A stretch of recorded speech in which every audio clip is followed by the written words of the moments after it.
Y'all ready? We're gonna get started.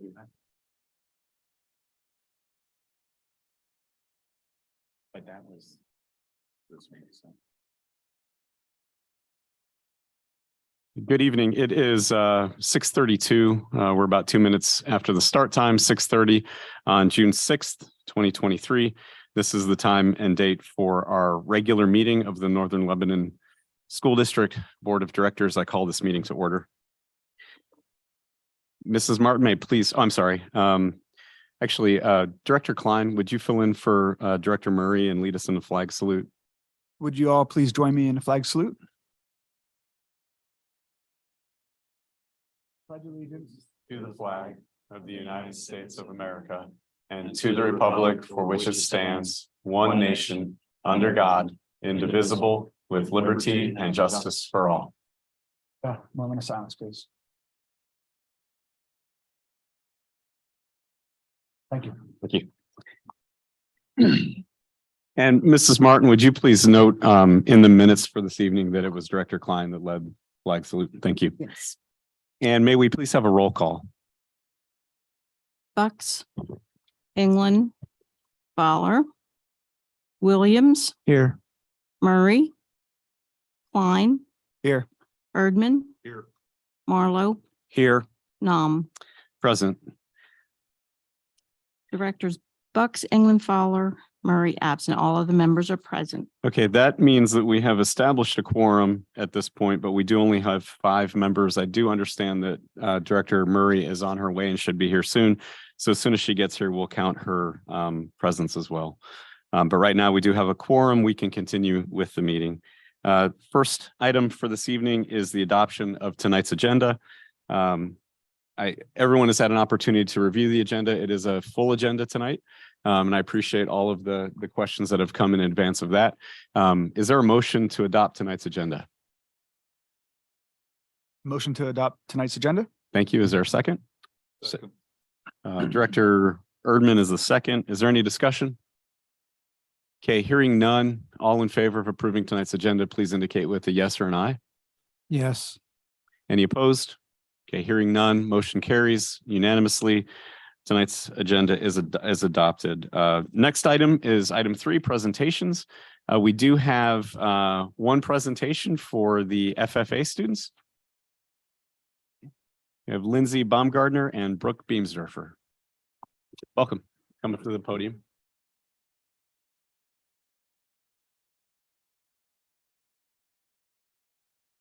Hello, I am Lindsay Baumgardner, a member of the Northern Lebanon FFA chapter. I'm here to present to you the FFA Creed. I am a state qualifier for this year, and I will be competing next week up at Penn State.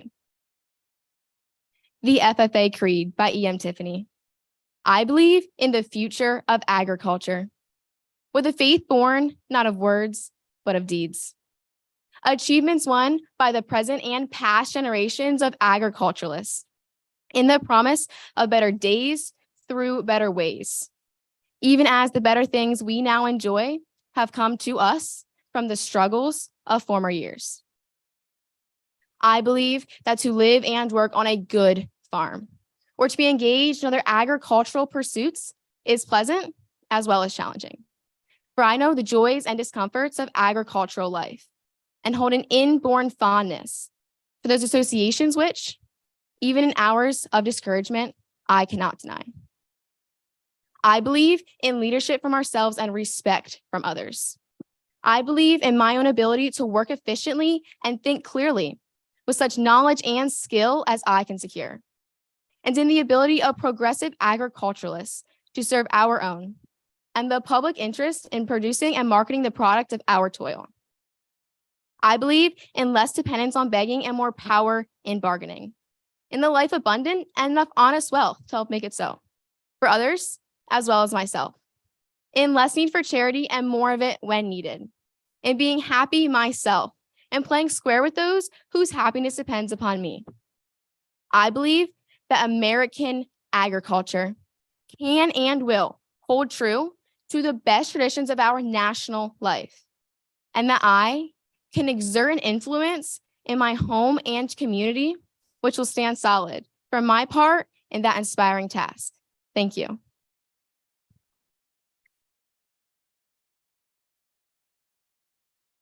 Hi, pleasure to be here. My name is Brooke Beamer-Surfer, and I'm also state qualifier for the senior prepared speech. Just a little background knowledge. All contestants, we write a 6 to 8 minute speech, handwritten by ourselves, and we choose an agricultural issue that's hot in the industry right now. So I'm pleased to present to you my speech, and it's called A Mental Drought. Farmers possess the hands that feed the mouths of America.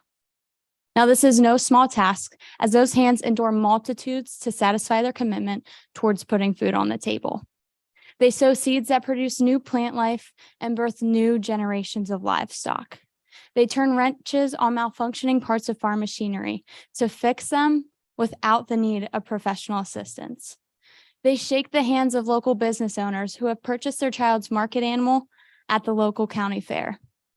Now, the list of positive work completed signaturely by the hands of a farmer continues. Now, while a farmer's hands experience these highs from the simplicity of living off the land, they often undergo an equivalence of lows. The same hands break a brittle cornstalk while running themselves along a malnourished row, waiting to be examined by a crop insurance company. The same hands bury a newborn calf after holding it throughout the early morning hours, grasping onto whatever hope there was towards preserving its heartbeat. The same hands make loan payments late at night on the kitchen table. The same hands clasp together with all their might, praying along a bedside for a solution towards their current struggle. The rigid, painful, and unforeseeable moments a farmer's hand endures leaves his hands with a callus that spreads to the mind.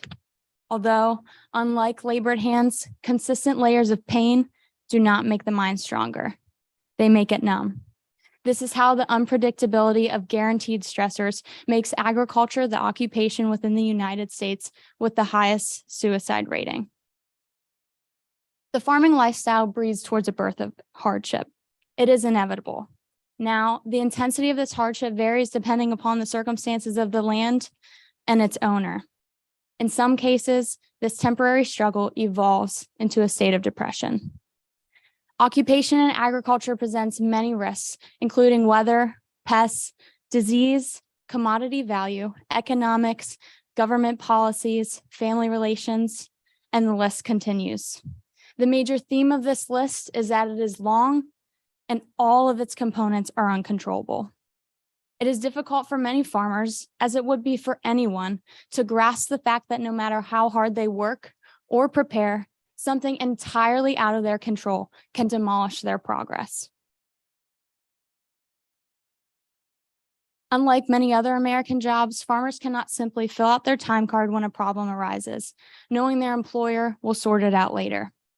A farmer works overtime to find a solution. Not having a separation from work and home adds to the amount of acquired stress, as it can easily lead to overworking. This leads to a loss of rest for the body and mind of a farmer, which only intensifies the severity of his mental health. So then why do they insist on remaining within the industry?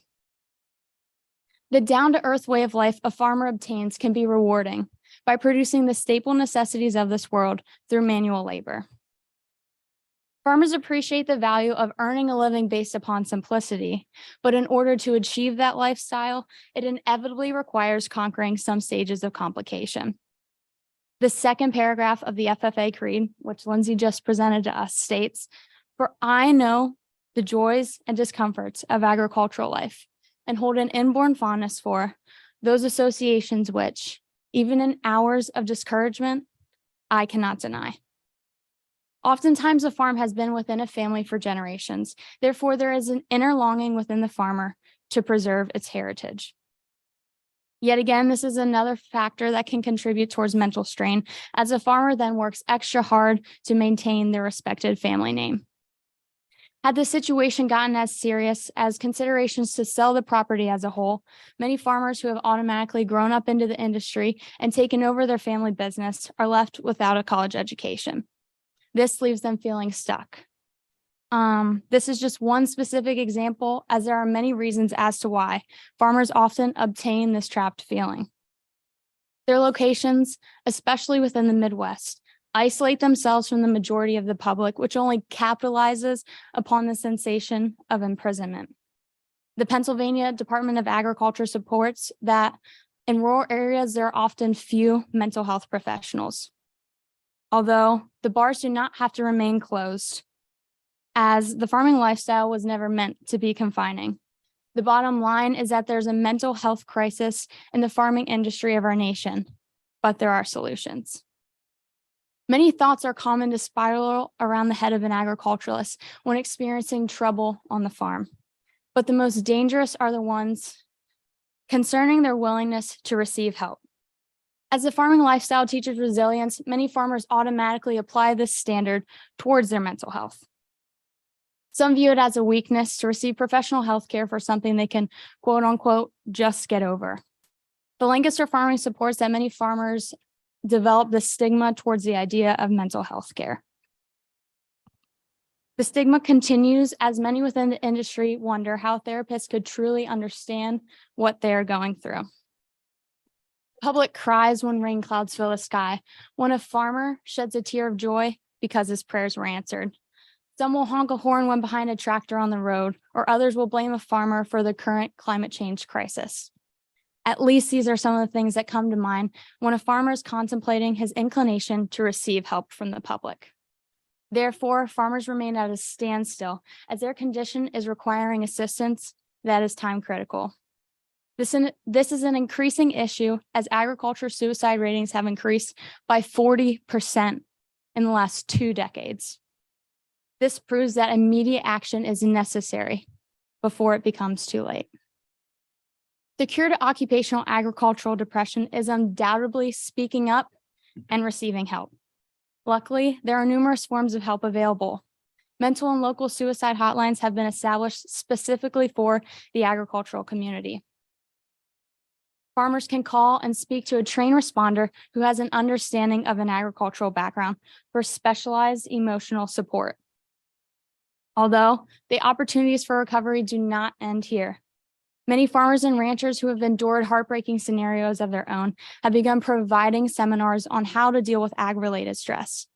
Having a community of farmers to confide in enhances the recovery process, as it is comforting for many farmers to know that they are not alone.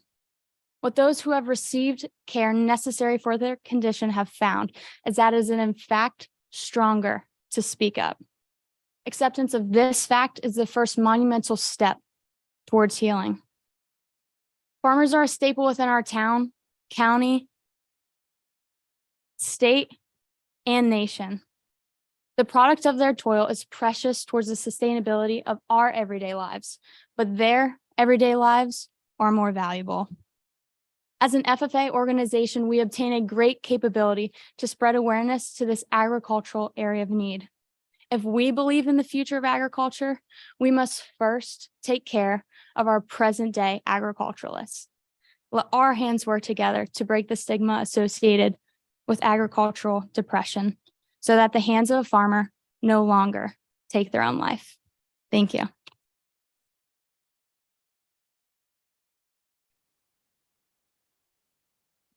Ladies, thank you and good luck. When is it? Next week. Okay, good luck to you guys. Yes, very well done. You both did great, and we wish you the best of luck. You've already represented the district well, and we know you're going to do well next week as well. Thank you so much. Next item is superintendent's report. Dr. Messinger. Leanne, you have a lot of things on the agenda later. Was there anything you wanted to hit before? Are you okay? You're okay. Okay. You'll do more talking later on. I'm going to keep it simple. The agenda tonight is large, so I'll have discussions about a couple different things. One, thank you for coming out to graduation last week. A really nice evening. The weather was fantastic. There was a lot of support and help that went into that. I want to just thank everyone. The golf cart crew was absolutely fantastic. But I thought everybody did a great job. The senior class advisors always do a wonderful job too, getting the students ready, and they did a very nice job as well. And also a shout out, we had three different sports programs that made it to states this year. Volleyball was in states, and then we had some wrestlers, and then just wrapped up our athletic season, our athletic year with baseball getting knocked out, but they made it to the state playoffs and lost a tough game 3-0 yesterday, but congratulations to them as well. And that's going to be the end of my report for tonight. Great, thank you. Any questions for the superintendent? Director Murray, good to have you. Yeah, sorry to hear that. Yeah. Okay, well, thank you. Any old business for this evening?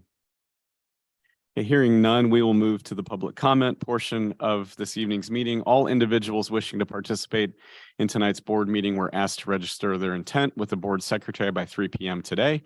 Unless specifically advertised differently, which it was not, we ask that all public speakers include the name of the participant, topic to be addressed, and group affiliation if applicable. Participants must be recognized by the presiding officer and must preface their comments by an announcement of their name and group affiliation. Each statement made by a participant shall be limited to 4 minutes duration tonight. No participant may speak more than once on the same topic unless all others who wish to speak on that topic have been heard.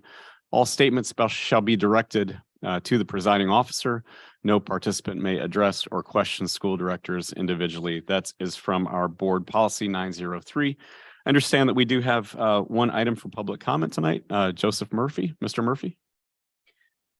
And your time will start when you state your name.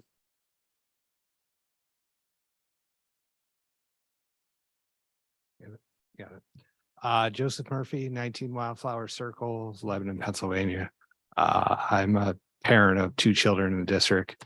I had a questions and comments about the facilities, the student facilities proposal that was in the agenda tonight. What spurred that on? Because I hadn't seen or heard anything about that before. So was there a incident that happened, or where did this come from? Well, unfortunately, we can't respond in a back and forth. But I will just state for the record, and I'll pause your time right now, that this was addressed in a prior board meeting. It was raised at a prior board meeting. Okay. All right. Well, I saw that you're looking to form a committee. I hope that you're inclusive in your committee and that you have members of the LGBT community on that committee. I also have some materials from the American Psychological Association and the American Medical Association about bathroom policies. And I hope that the board follows its discrimination policy and Title IX policy when developing these. That's all I have. Okay. Thank you, Mr. Murphy. Appreciate it. And we will address that tonight in the agenda, so there will be some discussion on that. Thank you.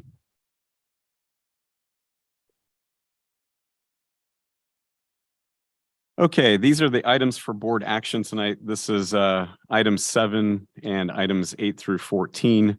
It should be noted that public notice was given for this meeting in accordance with Act 84 of 1986.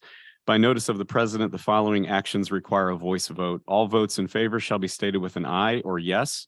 All votes opposed shall be stated with a nay or no. All members abstaining shall state, I abstain when prompted. The votes will be recorded in the minutes as a unanimous roll call vote unless there are any votes in opposition or abstention. If necessary, the president may subsequently call for a roll call vote to be recorded in the minutes. We'll move to item 8. This is the monthly items.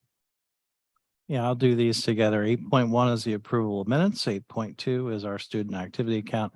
And 8.3 is our cash disbursements. All right, are there any questions regarding 8.1 through 8.3? I guess I only have to look this way tonight. No. Is there a motion to adopt items 8.1 through 8.3? Motion to adopt 8.1 through 8.3. Second. Okay, Director Klein is the second. Is there any discussion?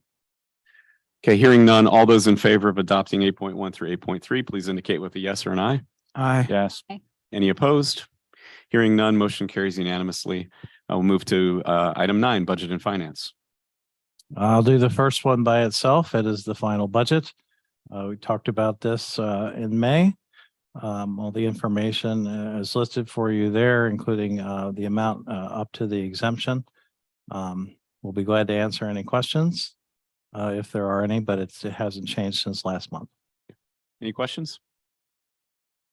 Okay, we'll note for the minutes and for the record that this vote does require a majority vote of all board members, which means we need to have 5 votes to pass this budget. So is there a motion to adopt item 9.1 for this evening?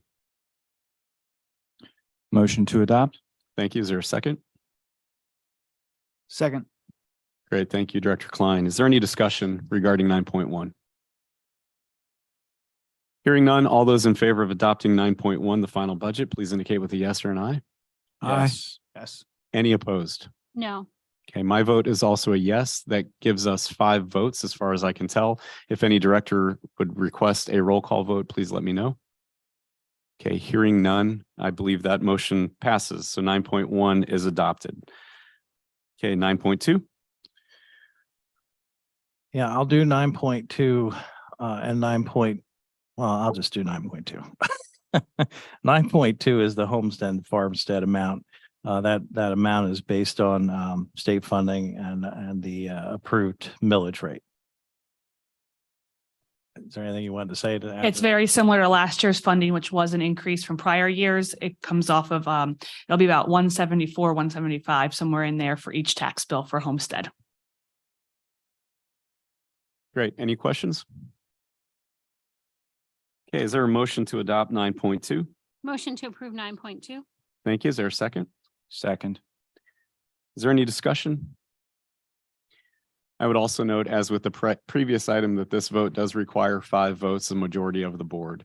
All those in favor of adopting 9.2, please indicate with a yes or an aye. Aye. Any opposed? Okay, hearing none, 9.2 passes unanimously. We'll move to item 9.3. Okay, we have been blessed with being able to designate specific amounts under different categories, and it is that time of year to be looking at that. And Leanne has prepared some designations there. Would you like to talk about that one? Sure. So I have recommended to move $400,000 additional into our healthcare committed fund balance, which would put us around 929,000 in there. And that is for any healthcare items that would be over what is budgeted amount. And that would take a board action to use that money to cover those. With healthcare costs rising and fluctuating and just an increased risk. That is why we were putting some extra additional funds into there. And then we also will be moving $700,000 towards capital projects and assigned fund balance to mark that towards $1 million. Now, we are aware that the HVAC system needs some immediate attention since we are sitting in this room. So that is something that could use some of those funds this summer, depending on where we're at with that. We are looking into an insurance claim. So, but if not, that money would be set aside for that, as well as some things like lighting in the auditorium and doing repairs. So that's what that money would be for in the capital projects. And I'll just add to that, we have to designate money because of the cap that is for undesignated. We're at that cap. Correct. The state would like for you to assign it and have a purpose for it if you have over the 8%. And it is very common and standard for states and for schools in the state to move money into capital projects or healthcare reserves for these expenses that could come up at any time for a district.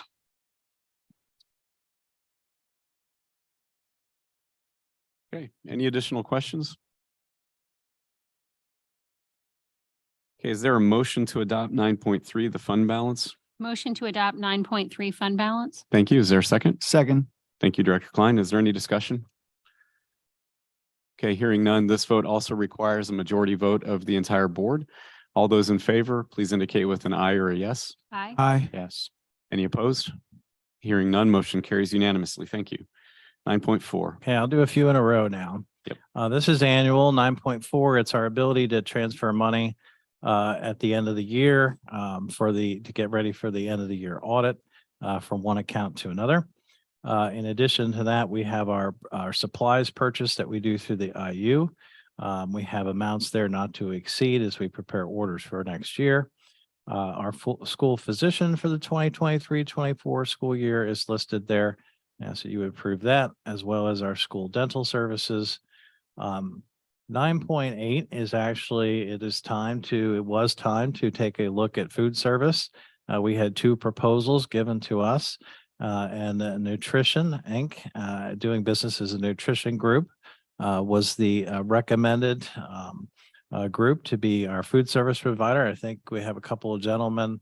You guys bring your song. You're to be singing a song. Okay. And that was the recommendation coming out of that committee. 9.9 is our HSA funding. This is a change in our funding for our classified staff to match what was approved in the CBA for teachers beginning in the July 1st. And I'll stop there.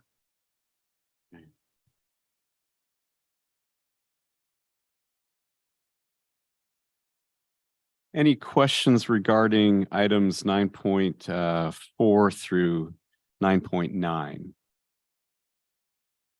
No. Is there a motion to adopt those items 9.4 through 9.9? If we were, I'm sorry, if Yep. we were to go with the new food service, how does that affect the current employees? Sure. All of our current employees will be able to move over and work, continue working for the school district under nutrition group. And they are offered same pay and very similar health benefits. Thank you. Okay, before I go with the motion, is there a desire on the board to move any of these items to discussion? No. Okay, then is there a motion to adopt 9.4 through 9.9? Motion to approve 9.4 through 9.9. Second? Second. Any discussion? Okay, some of these items do require a majority vote of the entire board, but given that it is on essentially consent at this point, we'll just take a vote. If we need to take a roll call, we will. All those in favor of approving 9.4 through 9.9, please indicate with a yes or an aye. Aye. Any opposed? Okay, hearing none, those items also pass unanimously. Thank you. And 9.10. Okay, 9.10, two sales agreements. A is the sales agreement for Jonestown, and that would be to IU 13, and B is sales agreement, purchase and lease of Fredericksburg, actually. We have with pending solicitor review there. It's been reviewed by Stock and Leader. However, their solicitor has not had a chance to double check it, but we don't anticipate any issues there. And that is for Fredericksburg Elementary school. That would be the sale of all 4 of our elementary schools, which is impressive. Thank you for your hard work on that, Leanne. Questions about those? Any questions? Okay, is there a motion to adopt 9.10? Adopt 9.10. Great, thank you. Is there a second? Second. Thank you. Any discussion? I would just like to say, to reiterate, this, I think, represents tremendous work on behalf of the business office and our solicitor as well. Very pleased to know I was, having conversations with folks in the community, and, questions come up about the sales of the schools, and knowing that there are elementary schools that have been for sale within our IU for a number of years and outside of here. I think it's a tremendous benefit to the district that we now potentially have all 4 elementary schools sold in advance of us opening the new one. So I just want to, again, commend the business office. Work well done. Thank you. Any other discussion? Okay, all those in favor of adopting 9.10, the sales agreements, please indicate with a yes or an aye. Aye. Yes. Any opposed? Okay, hearing none, that motion carries unanimously. 9.11. Okay, I will go through a few here at a time again. 9.11 is lunch prices for next year. 9.12, I think we've talked about this. We'd like to continue with our social worker. Ultimately, once we get moved in, we want to look at staffing and try to determine best long-term answers. But we want to get moved into the new building and let the dust settle before we do that. So in the meantime, we have she's done a very nice job for us. Renewal of our social work contract.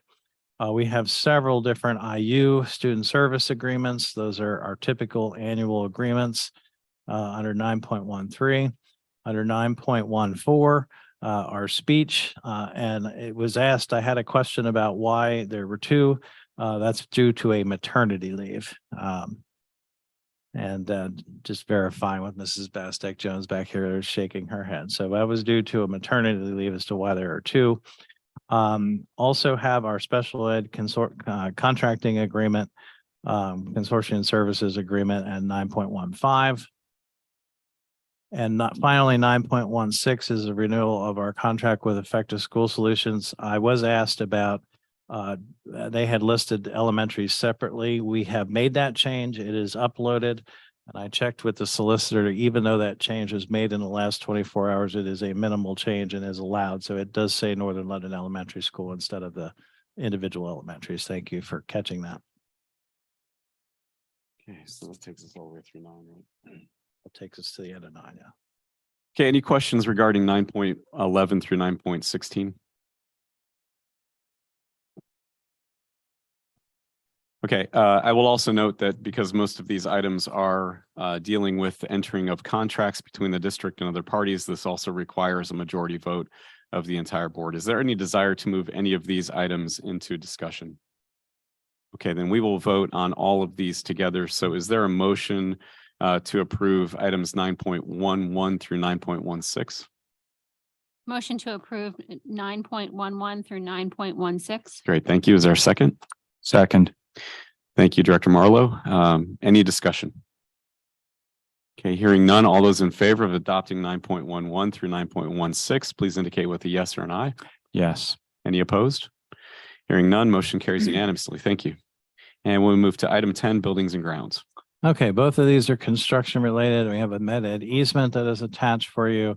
And then this one is a change from our current practice, and the rationale behind it is really we're meeting and talking and emailing on a daily, multiple times a day basis right now in an attempt to wrap things up for the elementary school. I think we're in a good place. However, there's decisions that need to be made almost daily at this point. In the past, the change order committee has been authorized to approve change orders up to $20,000, up to $40,000. At this point, we are so close to the end, and because of the ability to make decisions to get things done, I'm asking potentially, if the board is willing to do it, to authorize me up to $20,000, and then authorize the change order committee from $20,001 to $100,000. And we don't anticipate that. We don't have anything on the radar for that, for really either. The change orders we're getting are the normal $3,000 or $4,000 types of things. But at the same time, we don't want to be in a situation where we have to wait 2 weeks for approval or even a month for approval to have a board meeting. Keep in mind, we cannot call a board meeting without advertising it, getting in the paper. London Daily News does not run the paper the print edition. It has to be in the print edition. So you would know better than I do, but it's about a 1.5 to 2 week process depending on the timing to get it in and get it in the print edition. So we don't have time to necessarily go through those steps. So giving some authority there to make things happen in order to keep it on track if something comes up. That's what that's about. Any questions regarding those two items? Okay, is there a motion to adopt 9.1 and 9.2? Motion to adopt. You mean 10.1? Thank you. Stand corrected. 10.1 and 10.2. Thank you for the correction. To adopt 10.1, 10.2. Okay, thank you. Is there a second? Second. Thank you. Is there any discussion? Hearing none. All in favor of adopting 10.1 and 10.2, please indicate with an aye or a yes. Aye. Yes. Any opposed? Okay, hearing none, motion carries unanimously. Thank you. And thank you for the point of order correction. Okay, item 11, extracurricular. Okay, I just wanted to clarify one thing that initially there was an attachment that had a winter tab for coaches. That winter tab is not part of tonight. Tonight is fall coaches. The fall coaching list is provided for you for the upcoming season. I'll do all three. You can ask questions or discuss, I guess. Okay. 11.2 are trip requests. A lot of them are our summer trips. I don't know if you recall me saying this at a meeting before, but a lot of times our coaches being outside of the normal field trip procedures had not had camps listed. So we this year included all camps so that you're aware of all camps. Those camps are pretty standard that they've been doing for years, but they're all listed there. And you'll also notice that up above Jack Byler and Jason Getz also with a freshman class trip is listed for you. And the American Sign Language is also listed there. And then our 2023-2024 list of high school and middle school co-curricular positions are also listed. Okay, we have 3 items for item 11 here, 11.1, 11.2, and 11.3. Any questions regarding any of those 3 items? I just have a question about the process of, I think it would be helpful just to speak to the process of applying for a coaching position. If you can just maybe speak to how that, who does the interviewing and Head coaches or assistant coaches? head and assistant, yeah, to differentiate, yeah. Head coaches are typically a team of athletic director. We've actually had some assistant athletic directors, which I wanted to talk about that briefly too. Sorry, I forgot. I'll mention that in a second. Some fellow coaches, potentially a principal at the high school level. I have intentionally stayed out of those interviews due to the fact that my kids have been playing sports. So I haven't been involved. I was involved early on when we did the football replacement, but I haven't been too much involved lately. But athletic director, assistant athletic director, other coaches and administrator usually is the team. Assistant coaches are typically left up to the head coaches to do the interviewing discussions.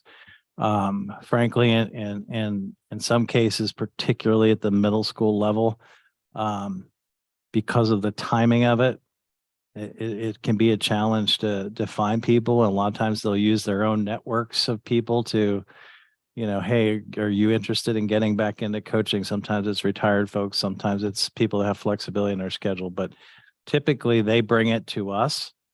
And then they go through an application process, but not necessarily an interview process with us. I know this was something that was brought up before. I mean, how do we, like in previous years, how do we advertise for those positions if they're open? And I mean, we're not getting a whole big pool of people. As you said, it's kind of almost word of mouth that those people know those positions are, open and that sort of Yeah. thing. So, I mean, they're typically posted if there's no, there are times where a head coach will kind of have someone in mind and go ask. And if they accept, then we don't have to. If we don't have anybody, we usually post. Head coaches are always posted. okay. Thank you. Yeah, sure. You're going to talk about the. We do have a fall assistant athletic director. I was asked a little bit about how that went last year. I'll be truthful. I thought it was fantastic. This was actually not my idea. Someone else had talked to me about it. I know a lot of school districts are moving to this model. And I think, there's a variety of reasons for it, but I felt that it gave us, I thought things ran extremely smoothly. And part of that's just a testament to Dr. Kuiper, but part of it is a testament to being able to work as a team with other individuals throughout the course of the year. We had 0 transportation issues this year. We had 0 issues with referees not showing up. We were able to, I saw people at sometimes both home and away games. Like for instance, even just yesterday, Dr. Kuiper drove down to Pittsburgh for the state playoff game. They worked, a lot of them, the 3 of them really, I thought all did a great job. They did different seasons, but I saw them quite frequently meeting with Dr. Kuiper throughout the day, just talking strategy for the week. Back when we were doing construction down here and things were rapidly changing, I know Mr. Baird, who did the fall, was down there working through things. I will say that we do have to teach him the difference between unleaded gasoline and diesel. Um, Generators don't work very well when the wrong one's put in there. But we'll work with him on that. We would have had this year 176 home contests that we would have used game managers for, which comes out to about over $10,000, 10 and a half. And that using pricing from 2 years ago, not considering raises. That also doesn't count playoffs, and it doesn't count times when JV plays at a different day than varsity, which happens on occasion as well. So that number would have been a little higher than that, probably in between 11 and 12. So we are paying a little bit more, but I think we're getting a better bang for our buck in my mind. I mean, that's kind of where I stand on it. Again, not my idea, but I think it turned out to be a good idea. So. Just a follow-up on kind of Stacy's question. Can you just explain the evaluation process again of existing coaches? So not new hires, but existing. Yeah. At the end of each year, we first send out a survey to all the kids' parents that played. It is anonymous. They can say whatever they want on the survey. We don't know. We have no record of who says what. Sometimes people identify themselves, sometimes we don't. We are not looking to share every single individual comment, but we look for trends. So if there is a concern that is brought up repetitively, that becomes a discussion with the head coach during their evaluation, particularly if the athletic director feels that agrees with those comments. Sometimes it's hard to decipher what is a legitimate comment and what is frustration with playing time and things like that. But we have seen some trends. If it is warranted, and we've done this on occasion, we will put together an improvement plan, or sometimes it's a satisfactory evaluation with just a, hey, here are some areas that we think you could work on, improve on. And sometimes it's, hey, you're doing a pretty good job. Is there anything? What are your goals for the future? So lengthy discussion at times, but then that's how they come to the evaluation. Thank you. I just want to talk real quick about this has been on my mind since it started, but I think that anonymous survey is, I just don't agree with it at all. I think it's a kind of crappy way to give someone an eval. And I'm glad that you said, Gary, that it's not the end all of how the observation or eval is based on, but I just anything that's anonymous to me, I think should get thrown in the trash. I've had anonymous letters written against me, or however you want to say it, as a teacher, as a coach. And when I met with our athletic director where I work and our principal, they actually crumpled them up and just said to me, this is what we do with anonymous things. So I've read those surveys, I've read the email, and even if there's programs my boys are involved in that I'd love to answer that survey, I never have and I never will. Because a lot of the stuff that's on there, I think an athletic director, like one of the questions is, how do you feel the culture of this team was? And like when I played high school basketball, you played for Coach Schlegel. And when I played for Coach Freiler, if I answer that question now as a 47-year-old, I have nothing but praise for Coach Freiler for what he taught us. But if I answered that after basketball season in 10th, 11th, or 12th grade, I would have said, this guy's crazy. He hammers us. He's too hard on us, blah, blah, blah. So to ask a kid about culture and stuff, and then, as you had said, sometimes, what's the issue? Is it playing time? Is that really why parents are answering this? I don't know. I think an athletic director that might feel they're might be some issues in a program. If they're going to practices, they can kind of find all the answers to that anonymous survey themselves. And I'm glad it is just a small tool that's being used. If our athletic department feels that it is important to continue it, that's their business. I just kind of wanted to speak my own mind on it. But I do think that a lot of the things that are asked on that survey can be observed just by the boss themselves, going to practices, going to contests, stopping in at off-season things and all that. So I just wanted to kind of air that out for myself, and that's all I have to say on that. Okay, so point of order, again, this, the discussion is appreciated. It was in depth and covered it, but the item tonight is just approving the fall coaching list. So is there a motion to approve item 11.1? Motion to approve 11.1. Okay, is there a second? Second. Okay, is there any further discussion regarding item 11.1?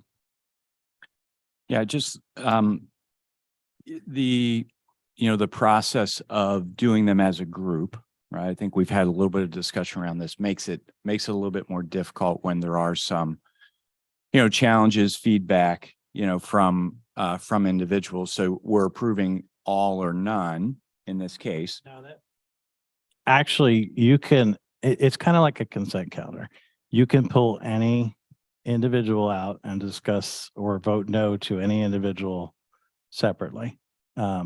If you vote yes to all, then we would obviously record it, but they are considered individual items that we put on, like a consent calendar. You may vote no to a specific name. But as a matter of procedure, I would note that if we do pull any of them out, we would have to go into executive session to speak on personnel. So we can do that, but just to note that we cannot publicly discuss individuals that are up for this position. So we can certainly do that to go into executive session. So no restriction at all. But if we want to pull something and vote for it separately and have a discussion, we'd have to do that in exec. Yeah. It doesn't make any sense to move this to discussion or move it on perhaps to the next meeting so that we can work through that process. The problem is our next meeting is August, and this is for the fall coaching list. So some of the fall sports will already be in process. I think if you want to discuss, we should go to exec session.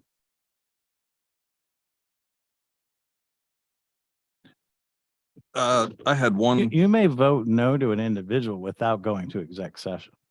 If you want to share information that you believe the board should be aware of, then am I correct in saying that? Yeah. Then we should go to exec session for you to bring that up. So I just had one comment. When looking at the coaching list, I did notice that, and it's happened a little bit in the past here, but I'd really like our athletic department to maybe revisit or relook at hiring kids that have just graduated from high school to be in a leadership position as a coach. I know there's a kid on the fall coaching list that just graduated last week, and I have nothing against this person personally. I think he's a great kid and he'll be a great coach someday, but I think there needs to be I know where I work, you have to be out of school for 4 years before they allow you to coach. And I think that makes for a nice clean break. I know that this kid was introduced as a coach the other week, and my boys came home and they were like, geez, like we just can't really consider him a coach. And they weren't saying it disrespectfully because they consider him a friend. And this kid has actually talked about going to college to be a teacher and a coach. And I think if him in a coaching position this year, if he would ever come back to Northern Lebanon, it kind of adds another year of that clean break. So now instead of 4 years from now, him coming back and getting a job and being known as Mr. So-and-so, Coach so-and-so, now if he coaches 1 or 2 years, now it turns that into a 6-year time frame to where he gets that clean break. So I even look at the girls that presented tonight, Brooke and Lindsay, like if they were graduating this year and wanted to come back as FFA leaders next year, like I couldn't think of two better people. You guys did an awesome job. I see you as leaders, but I just think it's still, no matter how much of a who's who type kid you are and you're like, top notch, I still think that 4 years away from school. And I think if you want to be involved in coaching, maybe coach at the youth level, little league, midget football, little league baseball, whatever, but to coach kids that you might be friends with and still hanging out with some of them. I think we really need to look at that. And I'm just saying that for the future, it might be too late for the fall coaches list, but maybe from here on out, starting in the winter, I just think we really should reevaluate whether or not we want 18-year-old kids coaching other 18-year-old kids that they're in the same peer group with still. That's just my opinion. Conferring with Dave, I think it sounds to me like procedurally, we should probably put that in policy then, if the board is interested in that. I see a lot of heads shaking, that there's some agreement to that, that would be something that we would probably want to look at and then revise board policy. Are you suggesting just paid or volunteer as well? I might have missed that. I mean, volunteers are still coaches to me. Now, if they're being asked to be a statistician or keep the book at games, that's different than being in a leadership role and coaching. But if they're going to be working with kids, coaching, giving advice, maybe having to hand out discipline and garner kids' respect, that I would consider, I'd like to see a X year out of school before you're working with 18-year-olds. I would certainly be in favor of developing a policy. It sounds like that would be, I agree. something to put into place and kind of hammer out what that looks like. Okay, is there any additional discussion? Is there a desire among the board to move this to executive session? If not, then as we vote on this, if there's a specific position which any director objects to, I would just ask that you indicate that in the context of the vote. And what we will do is we will do this as a roll call vote, Mrs. Martin, so that we give the opportunity for any director to state a specific objection, because I'm hearing that may be a possibility. Okay. I mean, I don't want to belabor this, but in all honesty, I don't know all the names on the list. So for me to give an honest vote, I think I need to hear possibly who these individuals are in question. Okay. That's just for me. I mean, I don't want to belabor this any longer than what it needs to be, but if I'm going to vote honestly, I sort of need to know who the individuals in question are. Okay. All right. Then this is what we will do. I will call a 15-minute executive session. We will place this meeting in recess for those of you that are here present. I apologize, but please, if you're interested in the remaining of the meeting, I would ask that you stick around. If it takes longer than 15 minutes, we'll send an update out to the public out here. But we are going to go into executive session for approximately 15 minutes, and this meeting is now in recess.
Yeah. Okay, thank you. I'm calling this meeting back to order. The board just met in executive session for 15 minutes to discuss personnel matters related to item 11.1 on our current agenda. We do have, Mrs. Martin, we do have a motion and a second, correct? Okay, so we do have a motion and a second. Is there any further discussion on item 11.1? Okay, hearing none. All those in favor of approving 11.1 coach list for the fall, please indicate with a yes or an aye. Yes. Any opposed? Okay, hearing none. Item 11.1 passes unanimously. 11.2, I think you already discussed it, correct? Dr. Metzinger, Yes. you discussed all these. I did 11.2 and 11.3, yes. Any further questions on 11.2 or 11.3?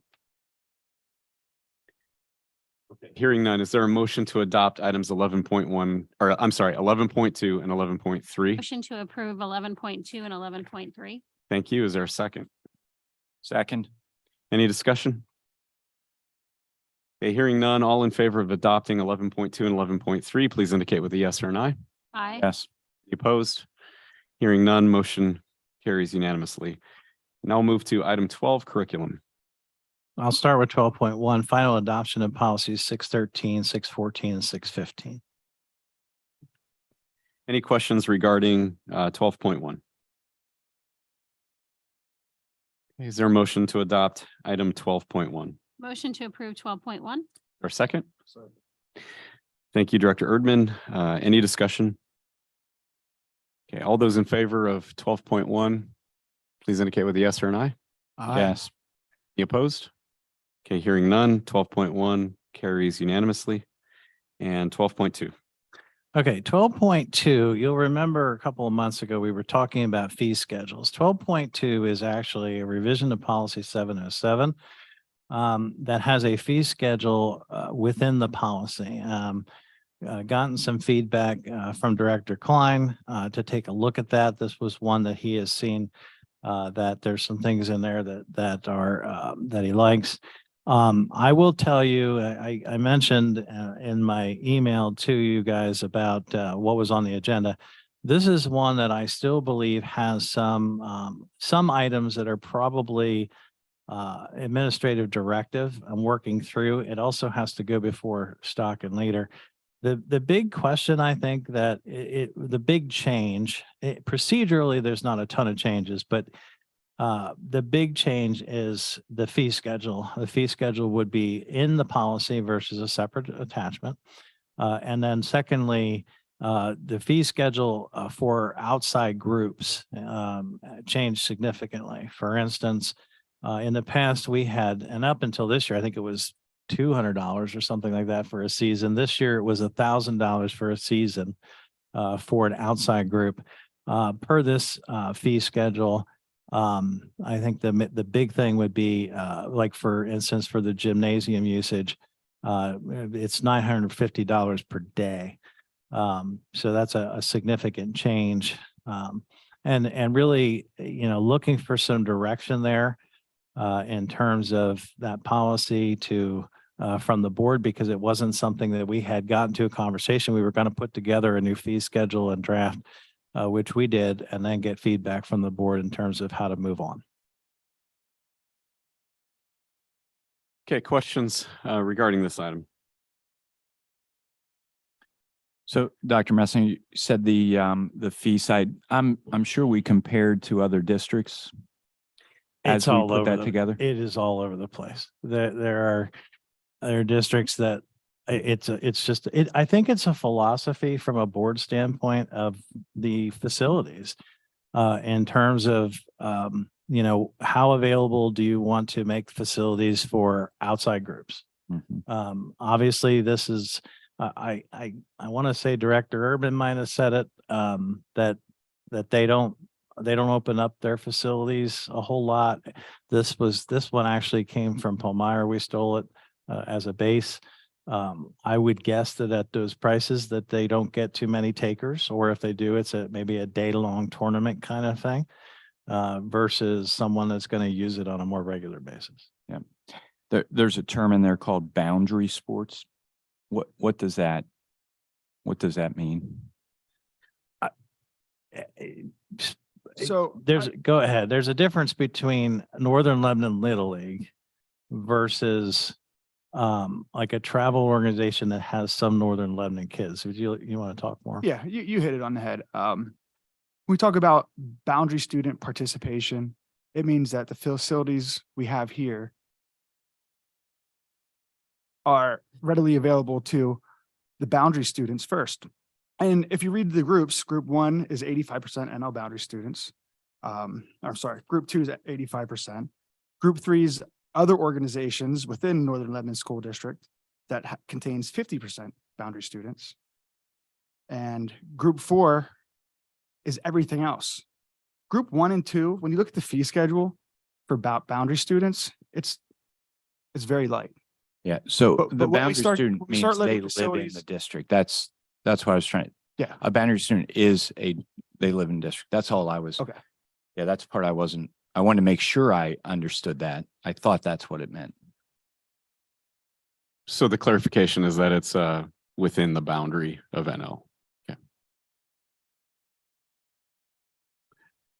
So Dr. Messinger, one of the options that we have, since this is just a tentative adoption, we could move the fee schedule outside, or we could modify this between tentative and final adoption. We So- can, and if we want to hit it with a separate, like, smaller committee, just to keep ironing through it, we can do that. I know there's a couple people that feel near and dear to their hearts.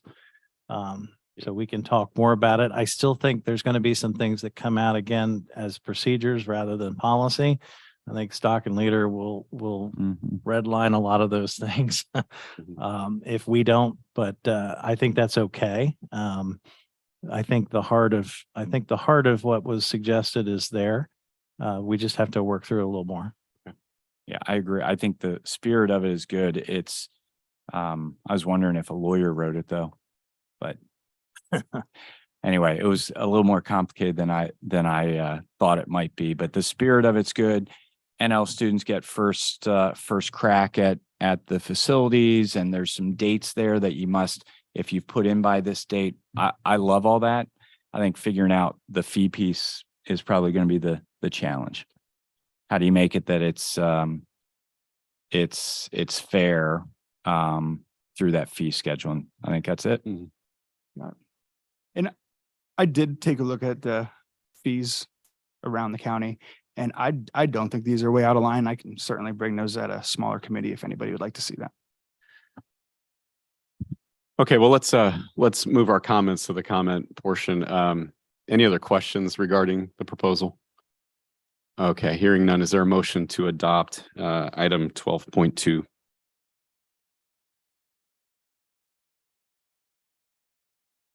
The motion is to form a committee, is that right? No, this motion is to tentatively adopt the proposed policy Oh, okay, as it's okay, presented, all right, thank you for the clarification. subject to the ability of the board to modify it prior to final adoption. Gotcha, okay.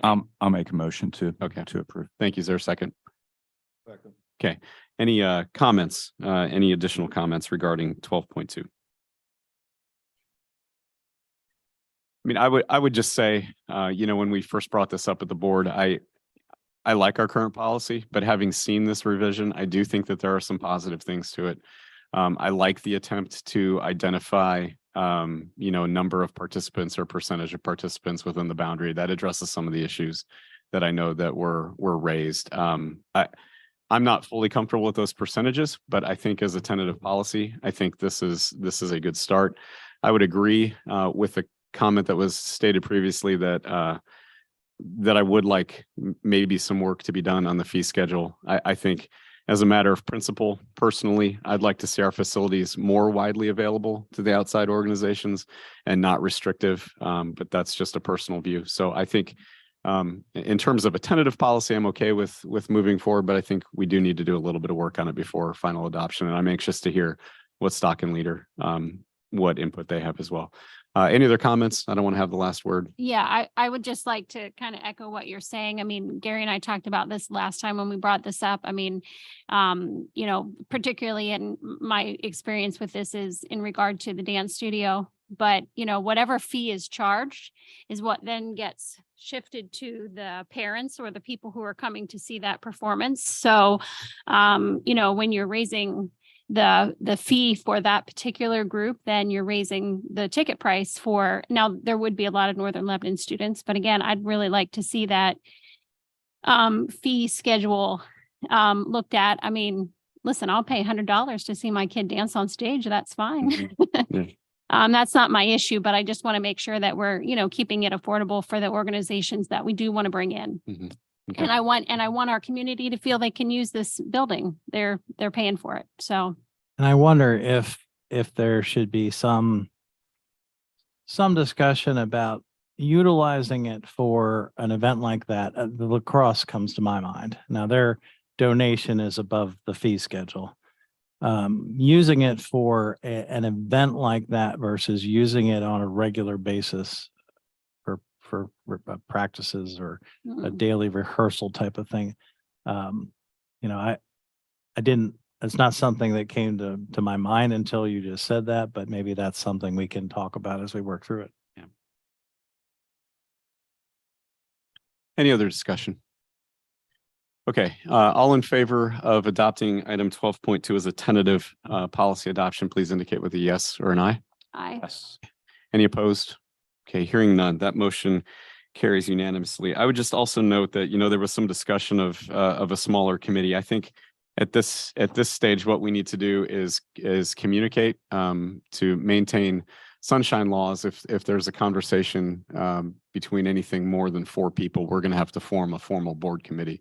So at this point, I would just recommend that directors bring their questions and thoughts to the superintendent. And at that point, in our normal administrative policy committee, we'll go over this. But if there's a desire by other members of the board to be active participants in that administrative committee, then we'll just have to make sure that we're following the sunshine laws and making sure that if that's a critical mass of directors, that we notify of that meeting. Okay.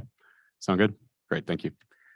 Okay, we will move to item 12.3. Yes, 12.3, sorry. That's articulation agreement with Delaware Valley University that we do annually. Okay, any questions?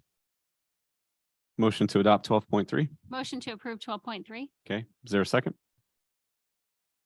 Any discussion? All those in favor of adopting 12.3, please indicate with a yes or an aye. Yes. Aye. Any opposed?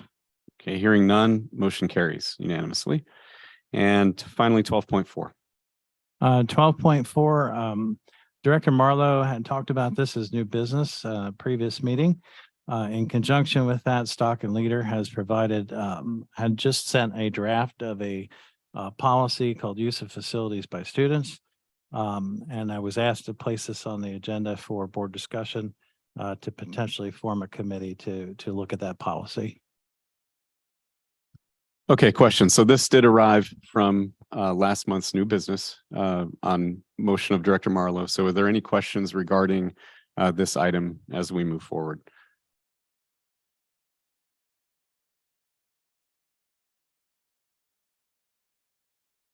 Okay, hearing no questions. And again, I just want to reiterate that this is a vote to approve a committee to develop a potential policy. This is not an up or down vote on any policy with regard to facility usage by students. It's just the vote to form a committee.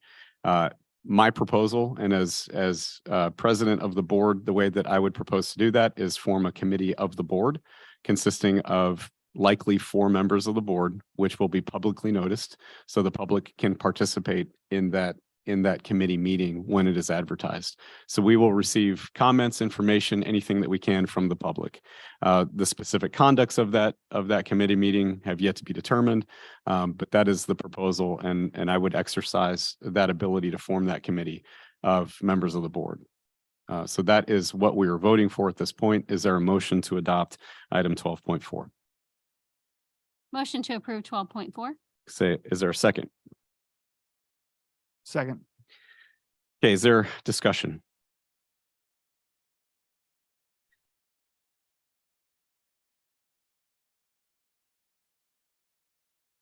Okay, no discussion. I would like to note that I did offer to those directors that I knew would not be present at this evening, if they had a statement that they would like to have read before the board. I did reach out to both Director Bucks, to Director England, and Director Fowler to see if they had any comments that they would like to be read into the record in the portion of the comment period. I did only receive one comment, and consistent with my offer to do so, I will read the comment from Director England. There are no current topics in the American educational arena that are more significant to their impact to the present and future environment of the school system than the way a district manages their bathrooms and locker rooms. Although it is understood that we have a legal and ethical responsibility to protect students who identify as a gender other than their biological sex and provide adequate and appropriate facilities for them to use at Northern Lebanon, we also have a legal and ethical responsibility to protect the rest of the Northern Lebanon students who use these facilities as well. I've long advocated for Northern Lebanon to be proactive in developing a clear policy that can be implemented and enforced consistently to protect all of the students in the district. It is my understanding that the current policy does not provide this clarity. Just because this tends to be a controversial subject and can lead to emotionally fueled debates, it does not give us as a board the luxury of sidestepping the issue. I strongly believe that it is our responsibility as school board directors to come together and do what is best for our district. I feel that our current nebulous policy leaves a significant number of Northern Lebanon students in a very vulnerable position. It is time for us to appoint a committee and move forward with the process of taking the necessary steps to make sure that all students are treated with respect and that all students are given a safe and trauma-free educational experience at Northern Lebanon. Director Robbie England. Again, that was a statement by Director England. The only other thing that I would like to add in discussion is that I think this is an issue of unfortunate politics. And from my opinion, it is the duty of the board to address those political issues and not a duty of the administration to take those on. So for that reason, I'm in favor of forming this committee, and I will serve as chair of that committee. Any other discussion? Okay, all in favor of adopting item 12.4, creation of this committee, please indicate with a yes or an aye. Yes. Aye. Yes. Any opposed? Okay, hearing none, motion carries. Okay, item 13. Okay, a ton of employment things I will go through. 13.1, it is that time of year where we are, some people, we had some retirees, we have some folks that are leaving for a variety of reasons, and we have some employments as well. So under letter A, we have a bunch of employments for you. Just to call out a couple. We have found a school psychologist who was open for over a year. And thank you to those, Kelly and Lauren, who were out there looking for one, and we found one. Also want to make note that we would like to extend Kyle Wall as a continued long-term substitute for tech. I will tell you, those guys have done a tremendous job trying to get ready for this new building. In 2 days, they basically tore out all of the technology things that we're going to be utilizing out of 2 buildings already. And I shout out to maintenance and the custodial staff too, because we basically emptied. If you go down to the tech ed and drive around, you will see tons of skids with boxes wrapped. They have almost completely cleared out 2 entire buildings within the first 2 days here. As summer has started. It's been impressive, but Kyle's going to continue to help us be in a position to get that building up and running as quickly as possible.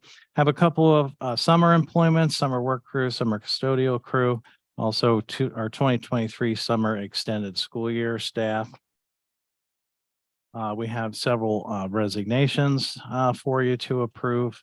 That are listed there. We have several people that are moving on the academic credit side, either through master's or bachelor's plus 24.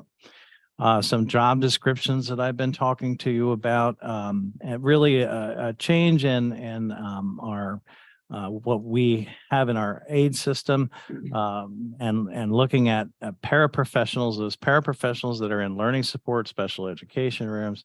And they have to do additional training each year versus a general or regular education aid. Those job descriptions are attached as we move to the new building. Those changes made a lot of sense. Again, we've been talking about that for a long, long time. The X increase for Act 93 is listed for you there under 13.5.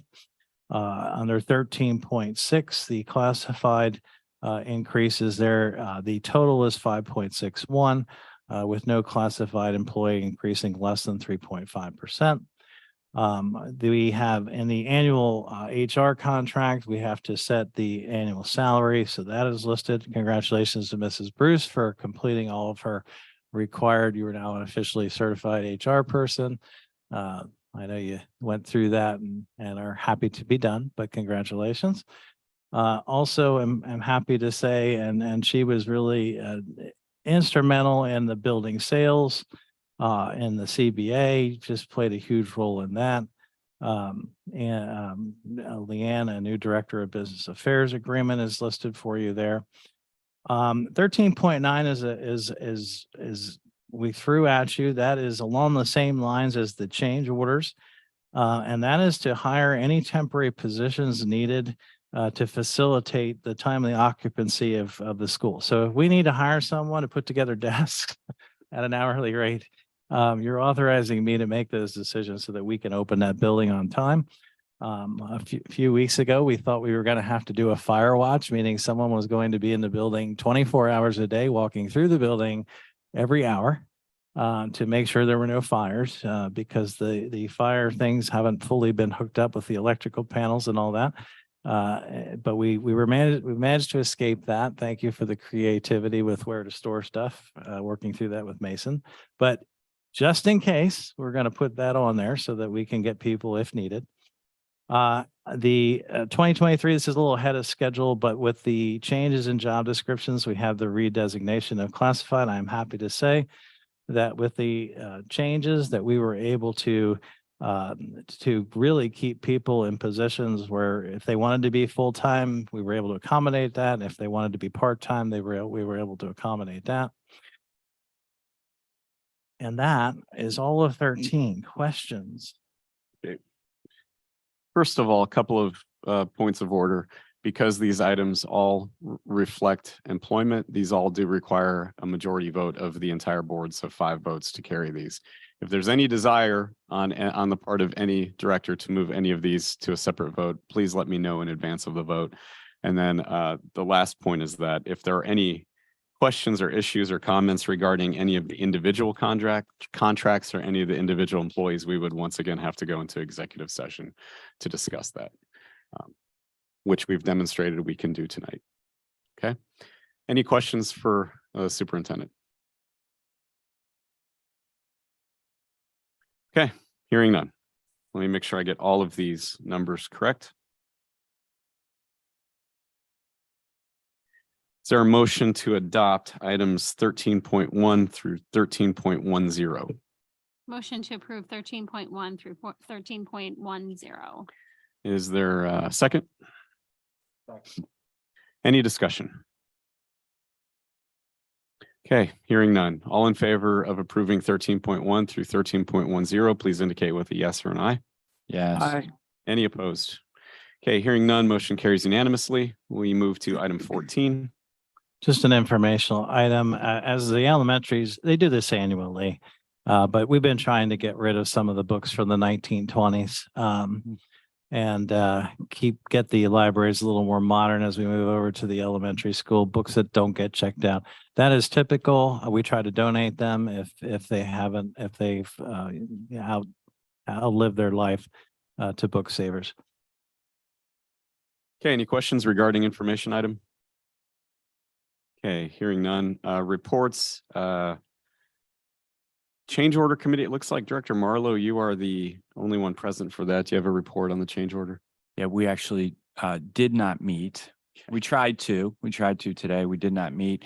And I believe with the changes we made earlier in the meeting, that will allow us to keep those change orders moving through the summer. Thank you. Good report. CTC Director Klein. Report. Okay. IU13 Director Murray. I just want to say I have not been at many IU meetings this past year. It's been some conflicts and they've actually switched some of their meetings around, and I was able to attend this last one. And despite the drive, which I never mind, but you know, it is a little daunting sometimes.